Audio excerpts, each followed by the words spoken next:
9:30 on a Tuesday night, and Dan Hill is still tinkling smooth show tunes on an upright piano. For late diners at the Hotel Bentley, this is a haven. Every night, civility. That's how it is, and that's how it has always been. At a grand hotel like the Bentley. 90 years old and still the heart of downtown Alexandria. When the morning comes, guests may stroll to the streets, but if they don't have pressing business, they'll probably return to sit in the lobby. There's not much left here but the Bentley.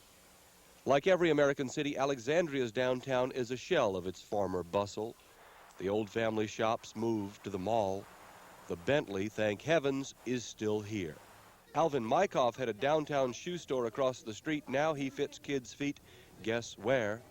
I honestly never believed that all of that traffic, interest, business would ever leave 3rd Street. I just never thought so. It was just too much. I said, believe me, if enough stores stay downtown, it'll stay. The hotel was still open in the 70s, and it would never, I think it was, and it would never, I didn't see it's possible for that much business to leave. That's how busy it was. Then came the 4-letter word. Mall. Joe D. Smith is publisher of the Alexandria Daily Town Talk. Banking, retail, the Hotel Bentley. There were other hotels too, the Rapides Hotel, the Evangeline Hotel, but the Bentley Hotel was the place around which all downtown evolved. I heard the story of why it was built. Mr. Joe Bentley took his dog into the Rapides Hotel, which was the hotel at the time, and they wouldn't let him in. And his boots were dirty because he had been out in his farmland and his big timberman. And they insulted him. He said, "I'll build a hotel to put you out of business." And he built the showplace of the South. There was nothing like this hotel in the South. If it's true the founder was turned away for muddy boots, Joe Bentley would be proud today. Unlike overprotective modern hotels, you can still open the windows of your room at the Bentley. Since 1908, it has been a downtown anchor. Picture Alexandria then. A railroad, a few stores, lots of horse carts and clouds of red dust kicked up by all the hooves. A farm town, a frontier town? No, past that. Already a brawny town with hotels and fine homes, timber money and trade. The steam train pulled in on time. The newspaper carried ads for a soft drink just beginning to sweep the country. Joe Bentley and his partners built a hotel, all right, one to rival even the fanciest in New Orleans. The Bentley was it, where a man could get a shave and a haircut at the hotel barbershop, where the town fathers could meet in their peculiar manly luncheon fraternities. It had its own factory for making ice, its own wine cellar, and of course its own huge kitchen.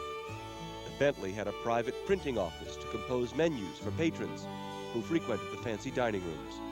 When the Bentley opened, it even had its own artesian well for water. Pat Rabelais collects stories about those 90 grand years. I understand at one time Mr. Bentley entertained his very, very good friends, and you have to be a very good friend or business associate of Joe Bentley to be invited to one of his food functions. So whoever was invited considered a high honor to have dined with Mr. Bentley. Fancy it was for Alexandria, and fancy it still is. The ladies posted cards from a genteel writing room. When they pulled up, even if they were traveling alone, the Bentley extended the appropriate courtesies. Even when society sort of frowned on a lady being alone in the evening, there was always safety and a warm welcome in this kind of a hotel, where management looked after people, and where there were courtesies and social rules that made for a far more pleasant life than some of that which we experience today. A social aesthetic that we've probably forgotten. Yes, and people dressed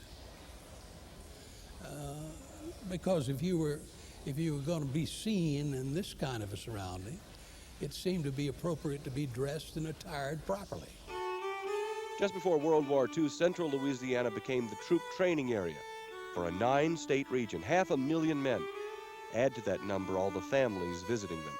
And Alexandria at that time, I believe, was 12,000 or 14,000 people. So it was a madhouse. But they had the maneuvers. As a youngster, we used to go up on the levee and talk to all the soldiers and watch them do all their deal. They had the Red Army and the Blue Army fighting each other, maneuvers. It was the most vital, bustling place you would ever want to be. It must have looked like Bourbon Street. Oh, it did. It did, indeed. My first memory directly of the hotel was when people would come from out of town. This was a favorite meeting place where you'd meet relatives or meet friends. There were always groups gathered throughout the lobby. And this lobby, which has been so painstakingly restored, was really magnificent for a town this size. Some people say it was patterned a little after the old St. Charles Hotel in New Orleans. And the lobbies were very, very similar. Of course, the old St. Charles was torn down, but this one is still here. Deco renovations from the 1930s dominate the lounge.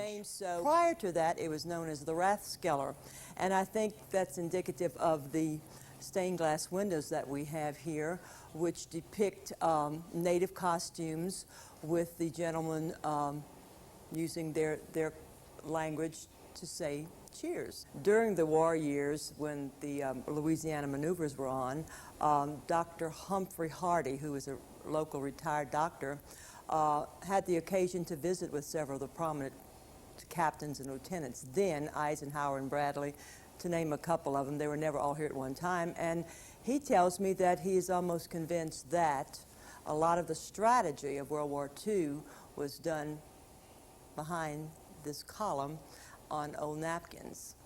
And what a prize that would be if someone still had those napkins. The Bentley had closed twice for lack of business. In 1985, it was a mess.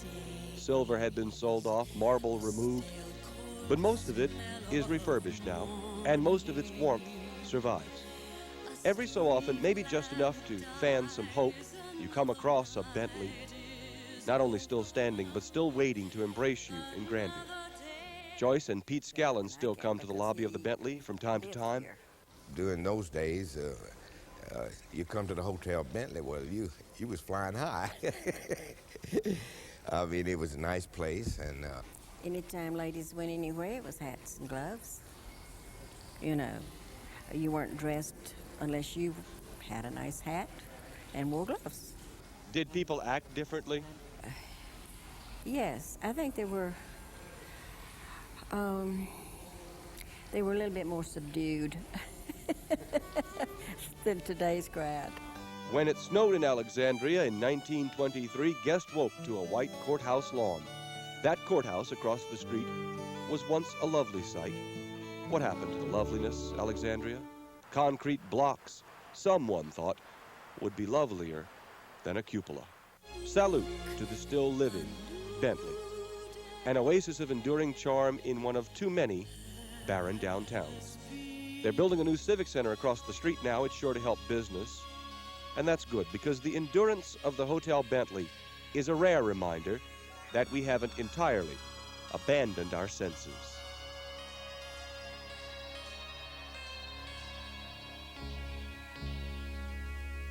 Lost Louisiana will continue.